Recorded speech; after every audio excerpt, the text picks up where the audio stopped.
Hi and welcome to another edition of the Leadership Untitled podcast with me, Rob Moores. This is the show that brings together experts from the fields of leadership, L&D, coaching, HR, you name it, to share hints and tips and just have conversations that will hopefully help you navigate that field of leadership that little bit easier. My guest this week is Dr. Saundra Dalton-Smith. Now, Dr. Saundra is a physician, a researcher, a speaker and a best-selling author. Please go and check out her book, Sacred Rest, if you've not done so already. Now, I first came across Dr. Saundra through her TED Talk, which is the real reason why we are tired and what to do about it. And it's a bit of an eye-opener really, because, I guess when I don't sit and think and reflect about these things, we just think tiredness is down to either a lack of sleep or that we just need more sleep to be able to recharge ourselves to go again. But in this conversation we're about to have, as well as her book and her TED Talk, she talks about 7 types of rest that we all need. Mental, spiritual, emotional, social, sensory, creative and physical. So please join me in an eye-opening conversation with Dr. Saundra Dalton-Smith. Hi there, Dr. Saundra. Welcome to the Leadership Untitled podcast. How are you today? I am fantastic. Thanks for having me on. Oh, it's absolutely all my pleasure, I promise you. What I like to do at the start of these episodes is just to give my audience an idea of why it is I've asked you on. And we've just been having a quick chat beforehand on that as well. But, for years I've kind of talked about things like Stephen Covey's 7 Habits and, all about those first 6 habits of performance and high performance and independence and interdependence and all those great things. And the renewal stuff, it's a great story about a saw. Let's sharpen the saw, and I know that it goes into much more depth than that, but it's kind of the bit I didn't cover as much. And then a few years ago, as part of a program I was running, I came across your TED Talk, the real reason why we are tired and what to do about it. I'm not going to give any spoilers. I'll let you talk about the content within that, but it just really struck me from a personal point of view, as well as a work point of view for leaders, just the different types of rest we need and why that is, and not just sleep. So I'll kind of hold fire on that one there. And I'll put the link obviously to that TED Talk as well in the show notes for people. But where was the realization for you? How did you actually get to a point where you either identified or wanted to look more into different types of rest? I burned out. That's probably the simple answer. I was in clinical practice as a physician at the time that this started, and had been in practice about 5 years, had 2 sons that were toddlers at the time. So 2 full-time jobs, basically, one at home and one in the office, and realized that although trained in a lot of different things, at no point in time did anybody train me how to be sustainable in a profession that was high stress, high pressure. And so I had no desire to leave my profession. So I needed to figure out a way how to be sustainable. And like you, I initially started out as I was thinking, okay, I'm just not sleeping well. I mean, I got toddlers at home. People are calling me in the middle of the night for, whatever at the hospital. I apparently just need better sleep. But even when I was getting 8 hours, and really being meticulous about the type of sleep I was getting and the quality of the sleep, I still woke up exhausted. And that's when I started to kind of have this thought, maybe there's something else in me that's fatigued. Maybe it's not simply sleep that I need. And I started really diving into the research, kind of doing some pulling out of studies that looked at fatigue and looked at different types of exhaustion. And I never found anything that kind of brought it all together. I'd find pieces over here about how my brain needs to relax, and I find pieces over here about my body and pieces about relationships. But I started to realize it was so complicated. If it was that complicated that me being a physician and years of school couldn't figure it out, no wonder patients weren't figuring out. I mean, they didn't even have the time or the energy to dive deep into the research like that. So that's where it started.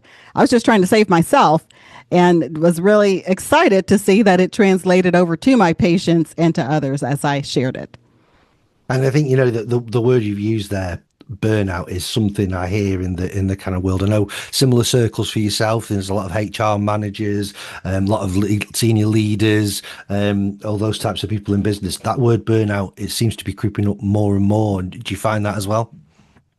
At the time when this happened, we're talking 20 something years ago, burnout wasn't even a topic for most people. It's a huge topic right now. But then really rest was looked at as almost this thing you did if you were weak and couldn't keep up with everybody else. It had this stigma attached to it. And it wasn't that people didn't realize they needed rest, but the primary focus was on vacations or on taking a sabbatical, these just moments of reprieve that were so few and far between that they really didn't sustain a lifestyle. They led to burnout is what they were doing. People had to hold on until they got to that vacation or that sabbatical. And by the time they got there, they were at the end of themselves. So it wasn't an issue at that time. Now it's almost like a buzzword. Most people don't know the World Health Organization like criteria even for burnout. They feel fatigued and they're like, I'm burned out. It's like, oh, there's a little bit more to it than that. But there are a lot of people who have gotten to the place where they are tired all the time. They no longer find joy in the work that they do. They're working from a place of depletion and producing work of lesser quality than they're capable of. Those are some of the criteria for real burnout. And there are quite a few people who are functional burnouts. They show up every day and they give from their emptiness. They have no passion in the work anymore, and they are truly exhausted on multiple levels. And you know what I'd add to that also is I do see some people that really do have passion for the work and energy for the work, and they are so tired and drained. And it's like you've just said there. I love that idea. It's a recovery almost, holidays are, rather than just being, okay, I'm going to relax. And it's almost like a badge that people wear now to go, oh, you know what? It takes me sort of 4 or 5 days to actually start to appreciate the holiday. Well, that's no good, is it? If it took me 4 or 5 days to get back into the flow of work, someone would be having a word with me to be able to relax. If I can, because I think it really ties in, and obviously from a leadership perspective as well. The quote of yours from the start of your TED Talk, I just want you to read out word for word, if I may, because it really, I think, it'll capture just how real this is for my audience that will be listening to this. So you said, most of us are going through life thinking we have rested because we've slept. But in reality, we are missing out on the other types of rest that we need.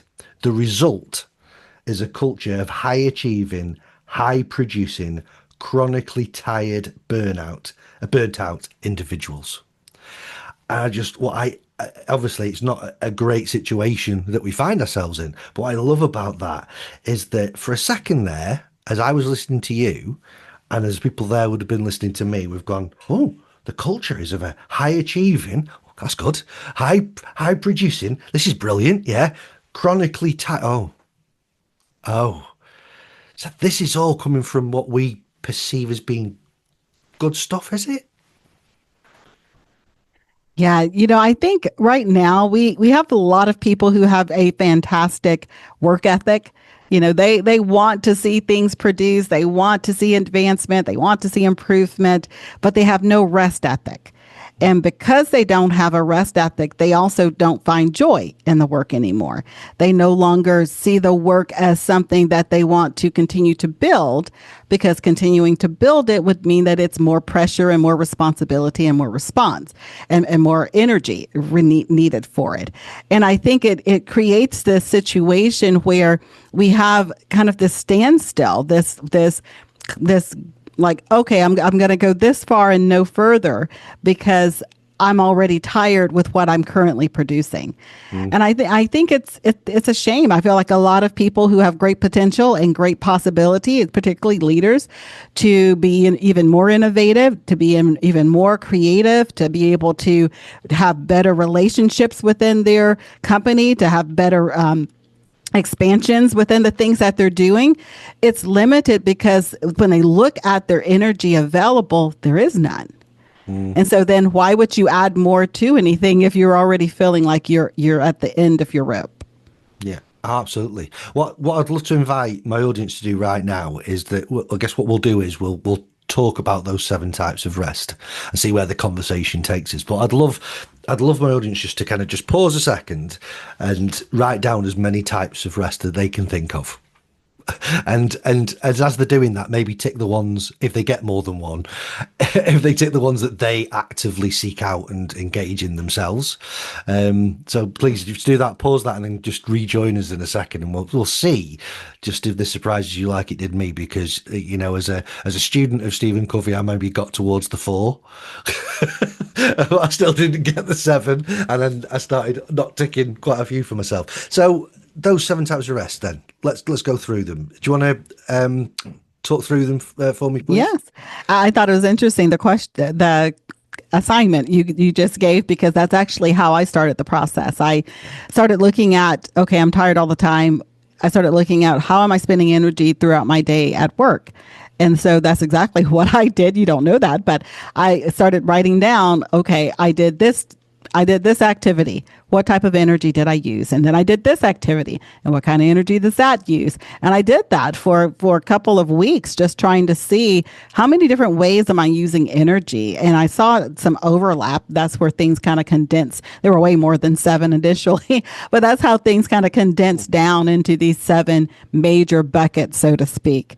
The 7 types, just to name them all, include physical, mental, spiritual, emotional, social, sensory, and creative.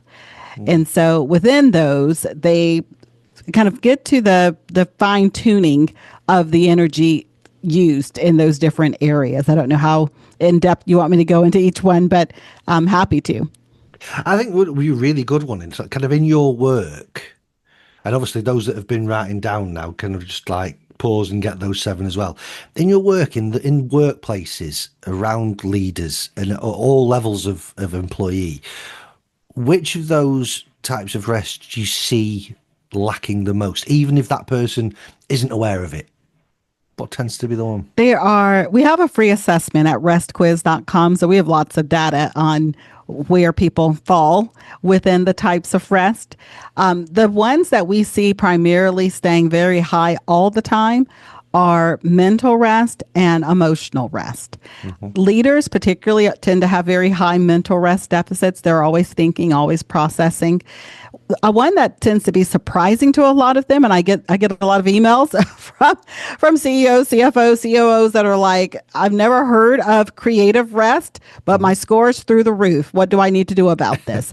And creative rest is the rest that we need, the energy that we need to be able to be innovative, to think outside of the box, to problem solve at a higher level, to be strategic. And so it makes sense that people who are running companies, who are leaders in high pressure positions, aren't getting enough creative rest and creative inspiration to maintain the level of creativity they're actually using in their work. I think that's the one that's probably the most surprising for most of them, because they're not musicians or artists or architects or graphic designers, something where you can see that you're pulling on your creative energy. They don't think about the work they do as being creative, but leading a company and coming up with new ways of making sure everything stays in the black and making sure that you are on brand and that your brand is forward thinking. That's a high level of creative output. Absolutely. I couldn't agree more. And I love the way that you frame these, not just as types of rest, but as energies, as you just said there. I do a lot of work on energies as well in my programs. So I think it's crucial, again, to my audience at this moment to think about that there could be some things in here. And especially, by the way, I'll put the link to the quiz as well. So thank you for telling me that. It could be something that you actively enjoy doing. It could be something you're really, really good at. And that work ethic that we talk about, it could be something you love doing all day, but you are then not getting the associated rest from it that we need. I guess, would decision making fall within that sometimes as well? Absolutely. I think one of the things that I do when I'm leading executive retreats or working with a group is look at their energy matrix as it relates specifically to decision-making processes, because I find that within a lot of organizations, meetings that are high stake are being done in the time that is a danger zone for that particular leader or that particular organization. The time of day when they have the least amount of emotional energy, the least amount of social energy, the least amount of patience to actually process and listen carefully, and to be able to move forward with decisions that won't be harmful, but they'll actually be helpful. And I think it's important to be aware. Yeah, I've had moments when we sat down with teams, and when we look at this, they're having a high stake meeting at 4 o'clock in the evening. Everybody's brain is done. That is the worst time to have a high stake meeting if your entire team has their most energy and their most creative and most socially engaged earlier in the day. Oh, absolutely, yeah. I just think there is quite common examples now of certain leaders. I think famously people like Mark Zuckerberg, who will actively wear the same outfits most days because of this idea of decision fatigue. And and I think a lot of books will tell us now to pick your outfits or plan your trips and your journeys and your routes the night before, because then there's one less decision you need to make. So it completely makes sense to me. You can get to work and already be exhausted creatively because you've had to make some really big decisions already. Yeah, I think that's why the mental rest deficits tend to stay so high for that exact reason. The decision overload, decision fatigue that people experience. And I do believe that there are quite a few decisions we make that it is unnecessary to keep making it. One of the ones that I tell people to think about are their meal times. Do you really need 15 options for breakfast? No. Most of us, if we want to have any level of consistency in our health, probably could pick 2 or 3 and run with it. And that's all we need. Lunches, have a couple of key options. If you're working outside of the home, something that's easy for you to pack, grab, and run out the door with. So I think we can still have variety. You don't want to trap people into where they feel like they don't have freedom and variety. But there are parts of our day that we can have some level of routine that actually gives our brain a break from having to make yet another decision. Yeah, I can remember, I forget who it was now, but it was a comedian I seem to remember. And they talked about how society has changed that much in terms of choice. They said, 50 years ago, I could walk into a shop to get some toothpaste and I would just choose the toothpaste because that's what they had. Whereas now I'll go in and there's 60 different types of toothpaste and I could be stood there for half an hour really getting quite stressed that I'm picking the wrong one. Like, this world has gone crazy. And when you start actually, I guess, take the comedy out of it for a second, that's exactly what you're talking about. That's quite no wonder there's a burnout happening right there and then. Yeah, and then you add on top of that our social media feeds, which, quite honestly, most leaders have some level of social media and that they have to engage with. Then we add on our email inboxes. If I don't touch my inbox for a day, there's 200 messages in there, and I mean, it's overwhelming if you really sit down and think about it. There's so many things that pull mentally for our attention, and a lot of those things add to the sensory overwhelm. If you walk in if you walk into any room and there's 15 different things your eyes can land on, there's a level of sensory overwhelm with that. And we don't think about the sensory rest deficit as much as I think we should, because everything from going in the grocery store and having to gaze at 15 or 60 or whatever it is, different boxes, starts the sensory overload process. And most of us won't even associate it with that.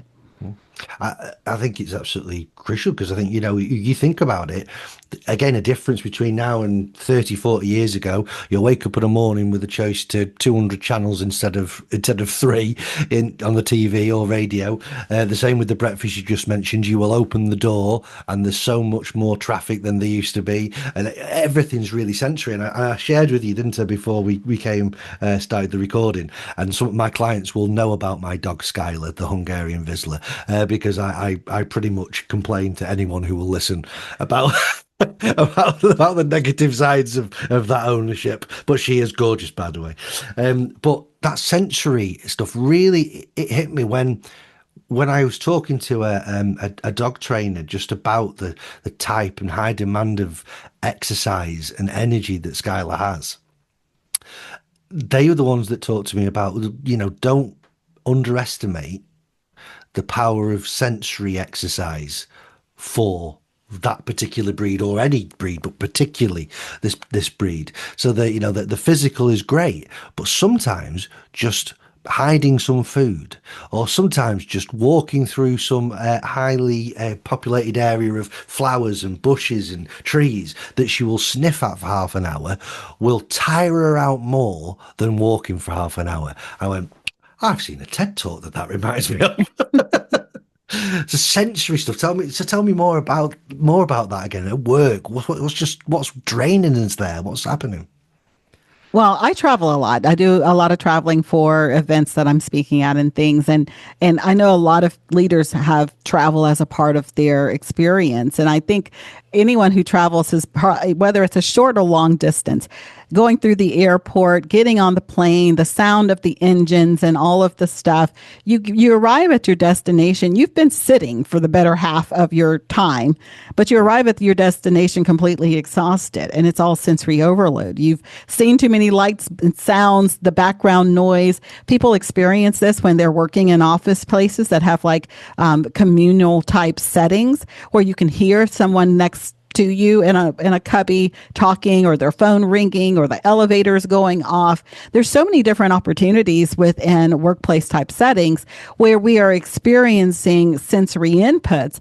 And for most of us, we think, oh, I ignore that, or I tune it out, but we don't take into consideration that the process of tuning it out actually requires energy. Your brain is filtering this to even get to the tuning out part. And then adding in the amount of gadgets that we use, everything from our cell phones and the notifications and the sensory overload from that to, online virtual meetings, all the different things. One of the things that was really interesting is during COVID 2020, when everybody, in the US at least, everybody kind of switched over to working from home, the number, as I mentioned before, mental rest and emotional tend to be on the higher end of the quiz. All of them got surpassed by sensory rest deficit. And right when we saw that jump up in the trend, we started hearing people say things like Zoom fatigue.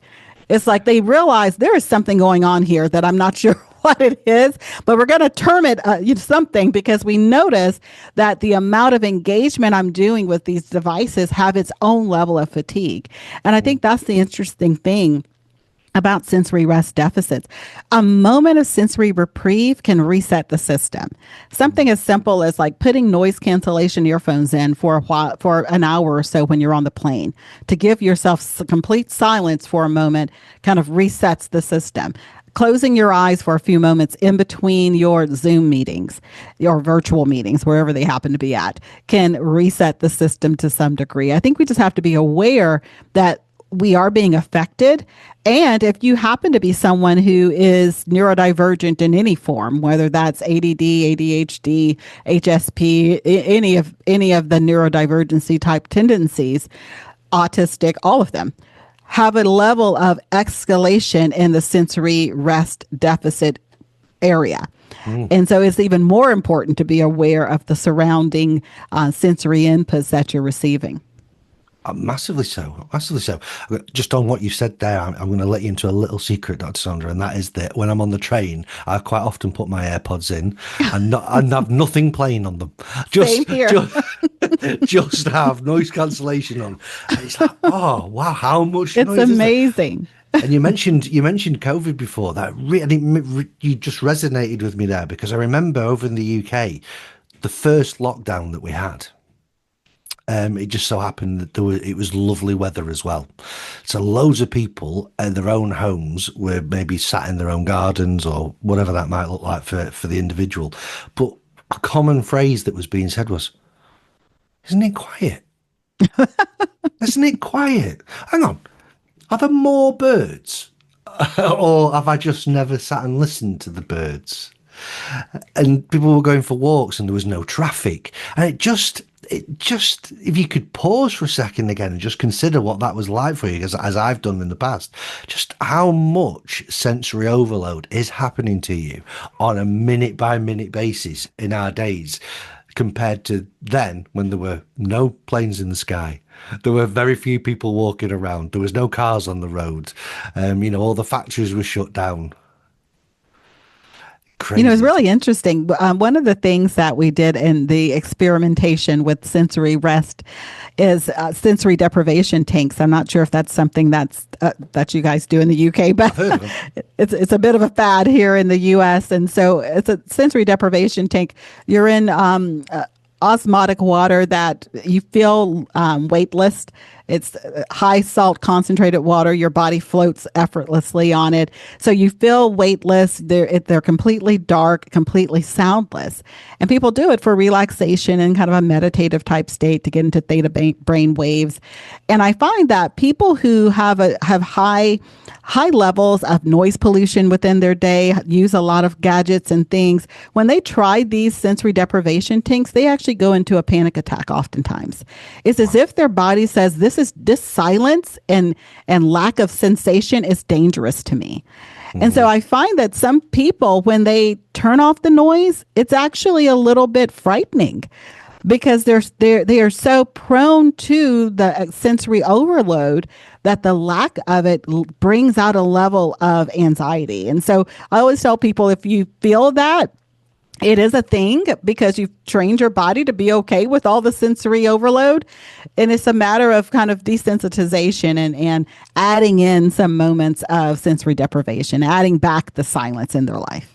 See, that has just perfectly explained what is going on in my kids' minds when they get in the car and realise they've forgotten their phone. Oh, or if we get to a location and there's no Wi-Fi. Sort of things. It's straight away. My whole world is pinging through this device all the time. I need it coming through now. The Zoom fatigue one was interesting as well that you mentioned, because I can remember a nuance of that, which you've really just sparked into my mind talking about sensory overload, was this idea that people actually became even more overloaded and more tired simply because they could see themselves on the screen. It was that's input. very interesting. You know what? That actually ties over for me. That ties back over into this what we call emotional rest deficit. It's the feeling. It's the rest that we experience when we feel like we can just be authentically ourselves.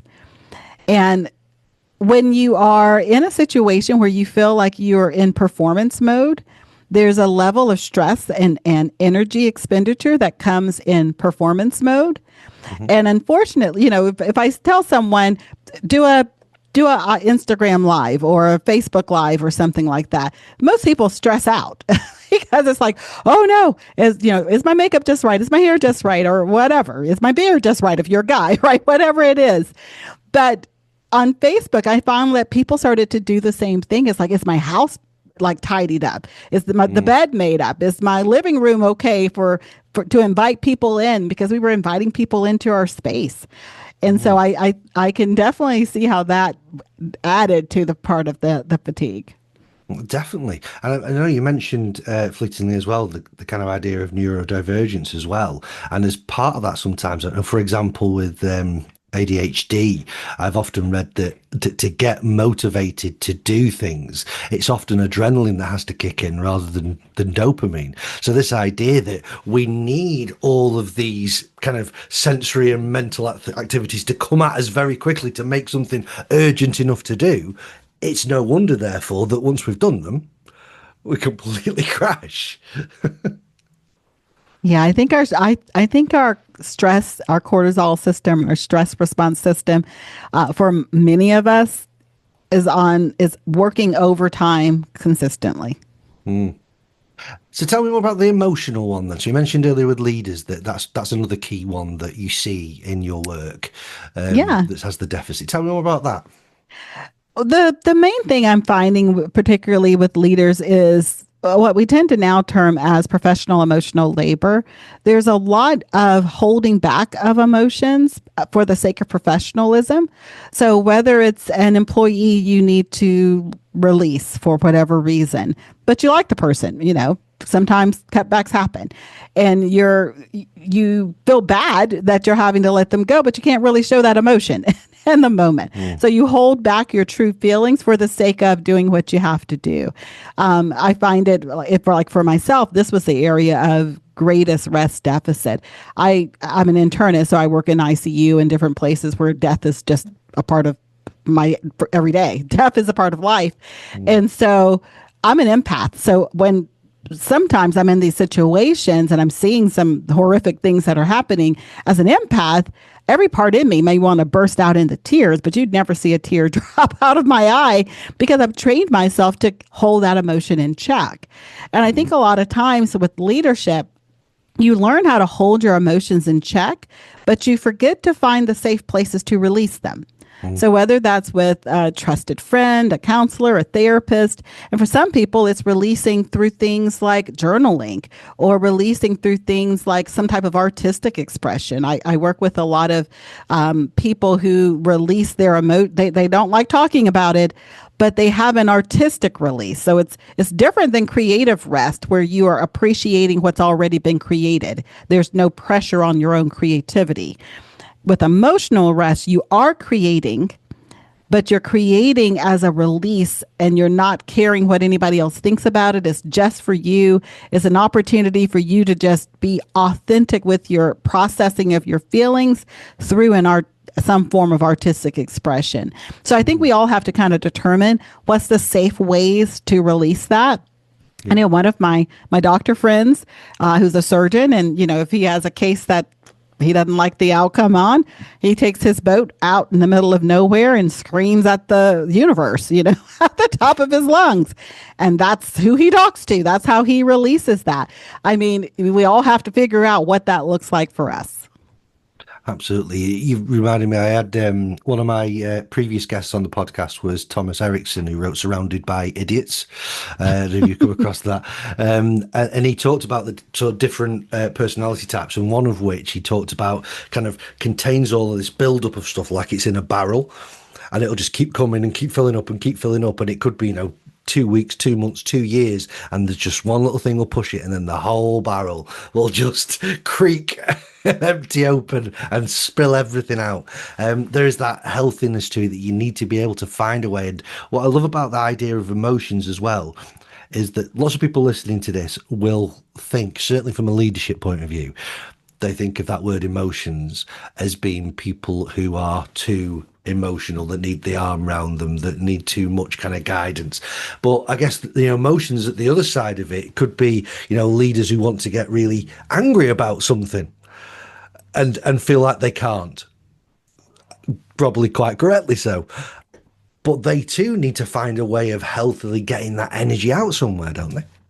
Oh, absolutely. Because, one of the things I find oftentimes when my company, Restorasis, is called into an organization, we're called into acquisitions, mergers, we're called into high turnover rates, we're called in when people are, there's kind of the humming in the background that people are wanting to leave because it's too much.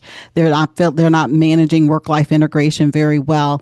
And one of the things that we tend to find is with a lot of leaders, when we talk to their team members or the people who are wanting to leave, oftentimes one of the key things is they'll say this leader is always upset. They show no appreciation. No matter, I never do anything right, and the leader for the most part has underpinnings of some type of anger or frustration related to the situation. But because they haven't found a place to release it, it ends up being released out on their team, which then brings the whole team down. And so it definitely works in both ways. It can work in an empathic way, and it can work in an anger-induced kind of dictatorship type way as well. And I guess, there's the view of kind of psychological safety and all that as well, that if I don't feel safe, you used the term earlier on about being your authentic self again, if I don't feel safe in an environment or with a certain person to be able to let those feelings flow, where are they going to come out? Yeah, and it hurts in another way as well, because if someone doesn't feel safe to express what's on their mind, you're also not going to get their great ideas. You're also not going to get their brainstorming. You're not going to get opportunities to hear the new innovations or new things that are popping up in their head that might actually be the next great thing for your organization, because they don't feel like it's safe to explore with you. Exploration within a company requires people feeling like, I can give you the stupidest idea, but we're going to be like, okay, let's think about that. And we're going to keep working through until we get to the great one. Yeah. If we don't ever feel safe enough to do that, we hold all of it in. Absolutely. And also that kind of idea of faking it till you make it can play into that as well. I think, I'm bought into this, obviously.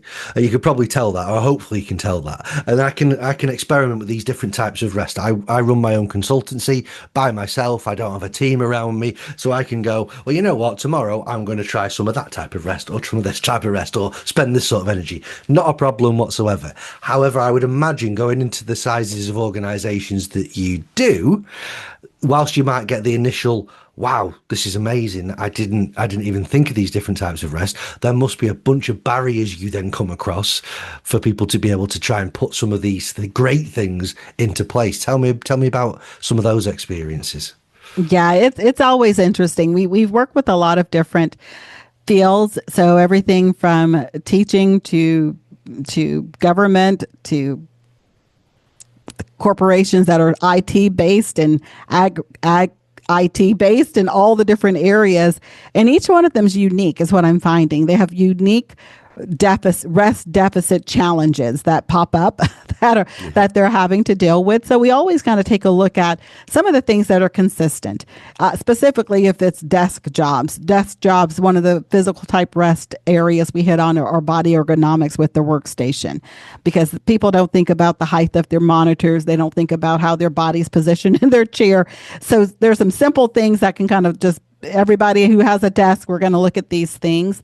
And then we tend to find that we have to separate it out into fields within that particular organization, because the people who are on their feet, maybe doing the work in the factory, are going to have different rest deficits they're experiencing versus the person who is in leadership and in meetings, 8 of the 8 hours that they're there all day. So looking at those kind of specific pockets versus the senior managers who are going to be doing a little bit of both. And so those are the things that we tend to do. We have to kind of, and it really goes back to my medical training, you diagnose. So you have to kind of diagnose what's the prevailing issue in each of these different departments. Because if all the departments can get to a place where they are functioning at a higher level of capacity, the entire organization goes up. Absolutely. I mean, the reason I kind of thought of it from that angle as well is that, listen, I'm a coach. And I obviously advocate for the idea of more coaching conversations in an organization. And it's not uncommon for someone at the top of the organization to suddenly go, hang on a minute. So we need to spend loads of money and loads of time having loads more conversations about work, but therefore less time actually doing work. So I would imagine from the key word here being about rest, you'd have some similar obstacles and oppositions sometimes of, okay, so I'm going to bring you in and you're going to talk to me and my team about giving more opportunity, time, emphasis and priority to rest. And how does that fight then? If I go back to that original quote right at the head of your TED talk, that idea of this culture of high achieving and high producing, that the pressures are relentless and increasingly relentless year after year after year. What's that clash like, and where does it have to give? Yeah, there is definitely a battle with that, because I think for some companies, when they initially hear what I'm going to, when I talk about, they're like, okay, I'm not sure how that's going to help our bottom line if we help our team rest better. I'm not sure how that's going to work. So I think that's the initial pushback, is people think of rest as as depleting, as taking something away. And they feel like if they're going to give their employees more time to rest, that it's going to take away from their work hours. But that's the thing. Most of the things we're teaching are things that are actually done in the middle of the workday. They are small restorative practices, some of which are like set it and forget it type restorative practices that help people be able to stay refreshed without having to add more hours to their workday, without having to take extended blocks of time. We're talking 5 minutes here, or 10 minutes there, some small episodes of restorative practices to hit the area of rest deficits that's getting depleted. And I find that the number one thing that we've found, whether or not a company is going to be successful or not in their workplace well-being kind of initiatives that they put out, if related to rest and burnout prevention, is whether or not the leadership gets on board. If the leadership gets on board, then part of the training is actually sharing how they can lead their own team in restorative practices. So in other words, I don't even have to talk to the team there, or maybe we have one like all team, all hands kind of meeting where I set the foundation of even the principles, but then the leadership actually owns it. And then during the, in between one of the meetings with their senior leaders or senior managers and directors, they'll say, let's take a 5-minute creative rest break. We really need to make sure that we are bringing our best selves to this process as we're going to think about how to bring in this new program. And we have videos and stuff that they can play during that time, or we tell people to go outside if they have a beautiful setting. We teach them how to do some of these different things so that it becomes a part of the company's culture. Because I think if you can get it to be a part of the culture, it doesn't seem like more work. Absolutely, change the way that we do the things we do, as opposed to get rid of them and and replace it with these other things that are going to go against that. I love the fact that it gives a language to those things as well. That what you just said there, that it might be right. We're going to take a 5-minute creative rest break, as opposed to what we'd probably do. Right, we probably all need a bit of a break, so let's just call it for 10 minutes, and everyone just immediately goes. And it's the work equivalent of having a sleep again. Let's just switch off for a minute and do nothing. But what do we actually need? I think, tell me if I'm wrong, but an example of that today for me, I wanted to just flick through my notes ahead of this recording today, and I've obviously got all my notes online. I've got on my screens that are in front of me on my laptop. I went, no, I'm going to get myself out of this room, and I'm just going to have my printed set of notes, and I'm going to take them with me and read them on a settee more comfortably, just to have a little chill on there with a nice cup of coffee. I think sometimes when I sit down with leaders and we start thinking about how they can bring restorative practices into their way of doing things, just making it natural part of their experience with their team. I see in their eyes, it's almost like, but this would make work fun. It's like, are you telling me I actually have permission to enjoy work again? And I love that, because I think that's the thing. I find so many of us, we are so driven by the productivity that's the only place we find the joy in work. And so if we're not seeing like an end result, we're like, when can we get to the end result? When can I get to the outcome? But I love it when we, as you mentioned, some people have great passion for the work that they do, but when you combine energy with the passion, there is an excitement that comes with it. And to me, that's really what leadership should look like. You should be like the poster child of like, this job is great. I love what I do. I am the cheerleader for our team. We're gonna do this thing together. It's like you're the coach of each department that you're over. And I feel like we have a lot of people in high levels of leadership who look like they're not happy to be there anymore. And what would happen if that changed?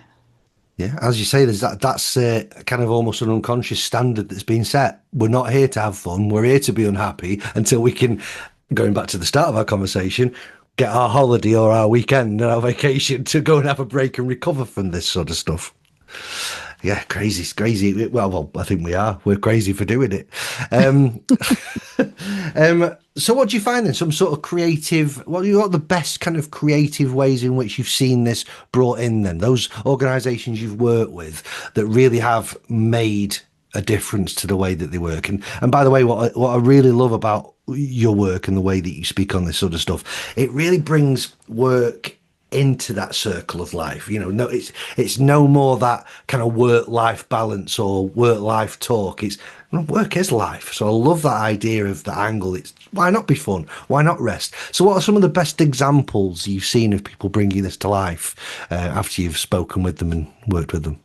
Yeah, I do. I don't believe in work-life balance. I don't think any of us wants work on one side, life on the other, and one goes up, the other one goes down. I don't think that sounds fun for any of us. I truly believe it should be more of work-life harmony, integration, where they kind of merge together in a healthy way. And so one of my favorite things that I've seen some companies do is bring in some of those creative rest elements into the workplace. We Years ago we started seeing companies like WeWork and Google like having these accent walls, and they're like, why is it like all these bright colors inside of these workplaces? And it's basically they're bringing in moments of creativity, and it's a set it and forget it. Someone's eye catches whatever it is, and certain colors have a response in our brain to kind of help us feel more inspired. For some people it can be like artwork.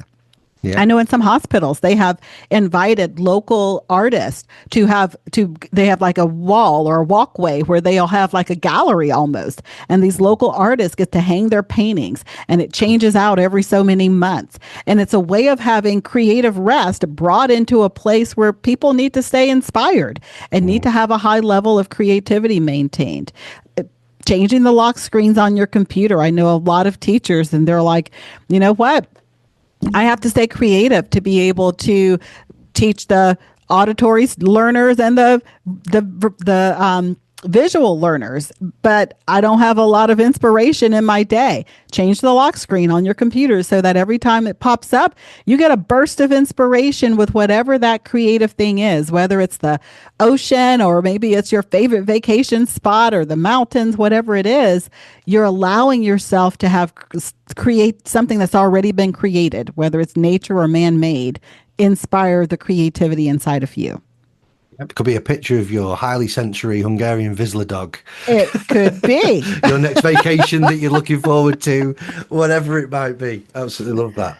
I guess, those things like just having plants and flowers around the place, just doing more of that. Really getting an accent to it because, mentioned Google, but aside from all the colours as well, just like the hammocks and the bean bags and permission to actually go and do your work in different ways, not having to sit at a generic desk next to another generic desk upright while staring at a computer. Just having that. I think you coined it perfectly when you said permission. I'm going to give myself permission to do these things. And permission's already granted. We know we need rest. I mean, it's not like it's this luxury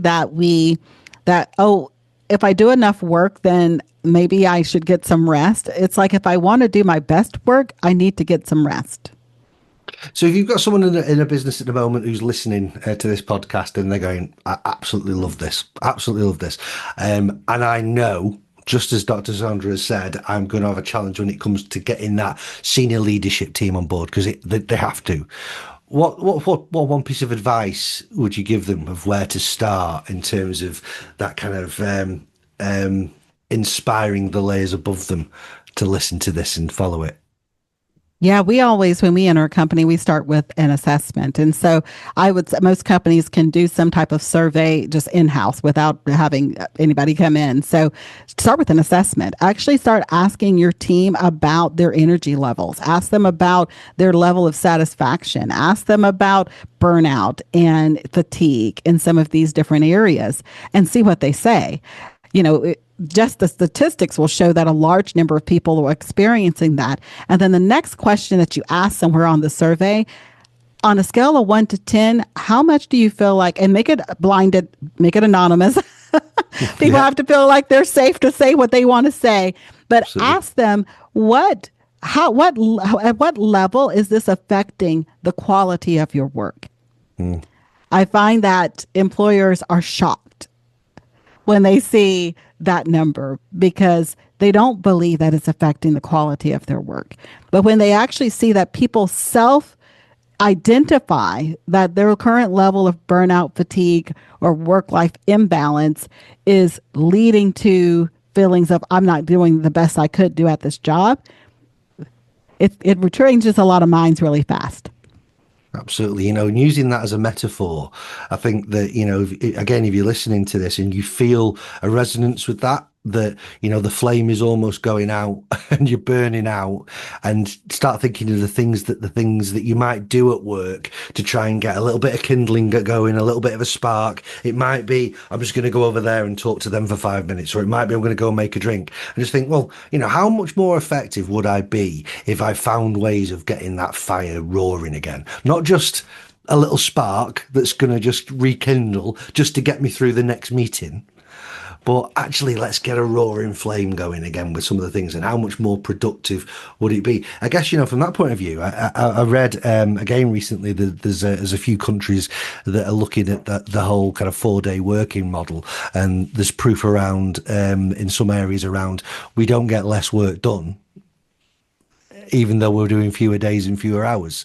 I guess that ties into this, that if we use more rest days better and get more of that type of rest, we're more effective for the others.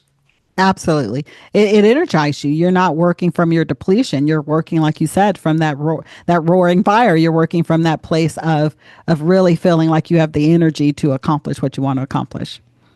You heard it here first thing, guys. Dr. Saundra says, tell your boss you're working 4 days from now on and you wish. Just do it. Go for it. Why not? Have a word. Absolutely love that.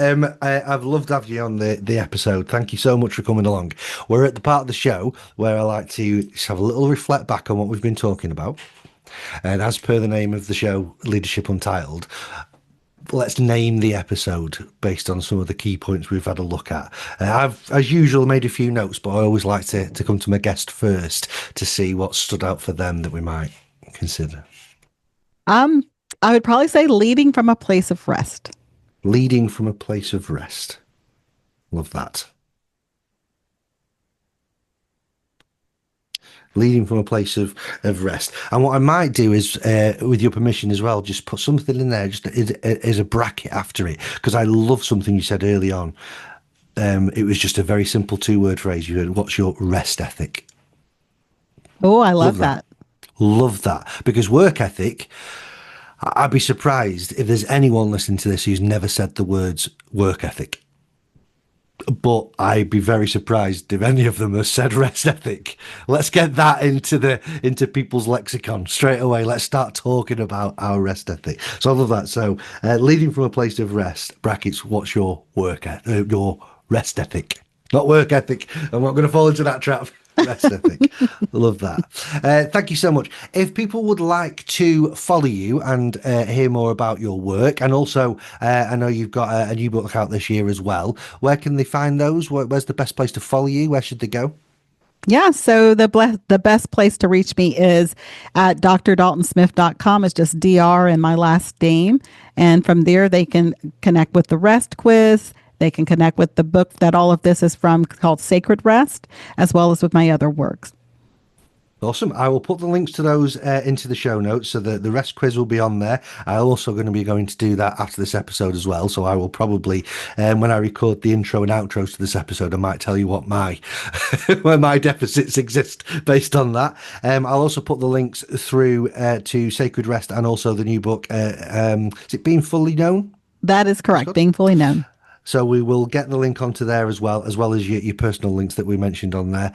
So people, please do go and follow and let us know in the comments what stood out for you today in terms of the types of rest maybe that you got surprised by. If you go and do that quiz, we want to know as well in the comments what that came back and said and what stood out for you and what's working for you. So thank you so much again for today. It's been an absolute pleasure. I knew it would be. And have a great rest of the day. You as well. Thanks so much. Well, that's it for this episode of the Leadership Untitled podcast.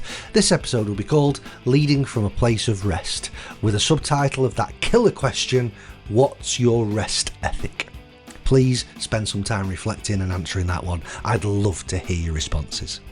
My thanks again to Dr. Saundra for coming along today and having a fantastic conversation, as well as all her work and research, most of all that TED Talk that first of all made me contact her in the first place.